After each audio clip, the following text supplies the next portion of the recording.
Hi, good மார்னிங்க. நீங்கள் பார்த்தீங்கன்னா, நம்ம தக்காளி சாதம் தாங்க நம்ம வீட்டில் செய்ய போகிறோம். அதுக்கு முதல்ல எண்ணெய் சேர்த்துக்கலாங்க. நம்மக்கிட்ட நெய் இல்லை, அதனால் எண்ணெயே சேர்த்துக்கலாம். எண்ணெய் சேர்த்துட்டு பார்த்திங்கன்னா சோம்பு போட்டுக்கிட்டோம். சோம்பு போட்டு 2 பட்டை, கிராம்பு, லவங்கம், பிரிஞ்சி இலையெல்லாம் சேர்த்துக்கிட்டோங்க.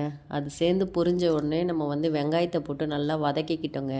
வெங்காயம் வதங்கின உடனே தக்காளி நீள் வாக்கில் கட் பண்ணி வச்சுருக்கோம், அதையும் சேர்த்துக்கலாம்.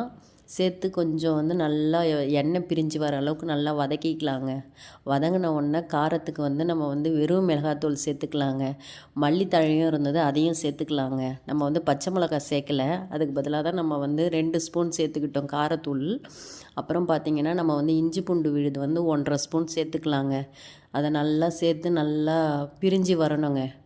கடாயில் ஒட்டாமல் வரணும், அது வரைக்கும் நல்லா கிண்டி எடுத்துப்போம். பார்த்திங்கன்னா கடாயில் ஒட்டல, நல்லா கிண்டி எடுத்துக்கிட்டோங்க. பார்த்திங்கன்னா நல்லா ஒட்டாமல் வருது. அதுக்கப்புறம் பார்த்திங்கன்னா நம்ம தண்ணி சேர்த்துக்கலாங்க.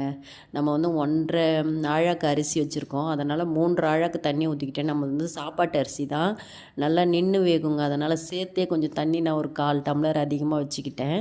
பார்த்திங்கன்னா அரிசி கழுவி ஊற வச்சு கழுவி எடுத்துட்டோங்க. நல்லா தண்ணி கொதித்த உடனே எடுத்து அதிலோடு சேர்த்துப்போங்க. சேர்த்துட்டு குக்கர் மூடியை போட்டு வேக விட்டுறலாங்க. அப்புறம் அந்த பக்கம் அடுப்பில் பார்த்திங்கன்னா நம்ம கிண்ணத்தில் மீல் மேக்கர் வச்சுருக்கோங்க. மீல் மேக்கர் நம்ம வேக வச்சுக்கலாம். கொஞ்சம் சுடு தண்ணியில் போட்டு ஊற வச்சு எடுத்துக்கலாங்க. அது பார்த்திங்கன்னா கொஞ்சம் நல்லா அந்த அழுக்கெலாம் விடுங்க.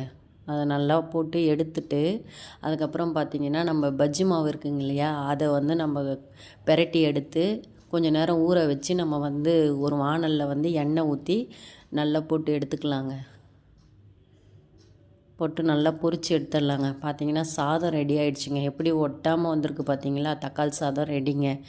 இந்த சமையல் பிடிச்சிருந்தா நீங்களும் செஞ்சு பாருங்கள். ஓகே, பாய்.